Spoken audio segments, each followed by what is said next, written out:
आज कांग्रेस सदर राहुल गांधी राजस्थान में अलवर के थाना गाजी पहुंचे, जहां उन्होंने इस्मत-दरी के मुतासरा से मुलाकात की। उसके बाद उन्होंने प्रेस कॉन्फ्रेंस की। राहुल गांधी ने कहा कि इस तरह के जराइम को बिल्कुल भी बर्दाश्त नहीं किया जाएगा।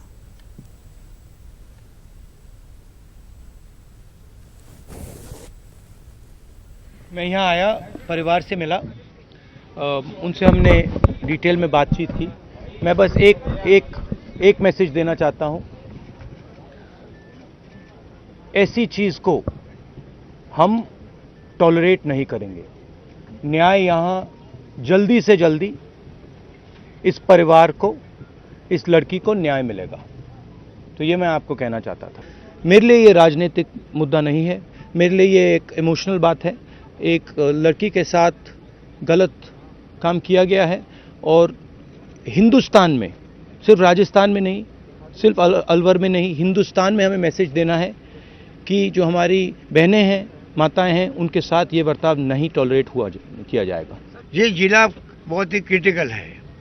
हमने पूरा विश्लेषण करवा दिया है।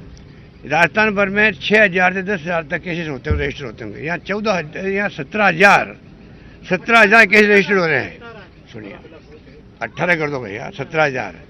ये देखते हुए मैंने तय किया है, यहाँ पर एक और पुलिस एसपी लेवल का 2 जिले बनाए जाएंगे अलवर को पुलिस के लिहाज से, और 2 जिले बना करके पहले मांग भी थी, उस मांग को पूरी करेंगे और जल्दी उसका फैसला करेंगे। सरकार की तरफ से राहुल जी ने आश्वासन दिया परिवार को, जो सजा मिल सकती है मैक्सिमम, कोई उसमें हम लोग कमी नहीं रखेंगे। पूरी तरह मॉनिटरिंग हम लोग खुद करेंगे।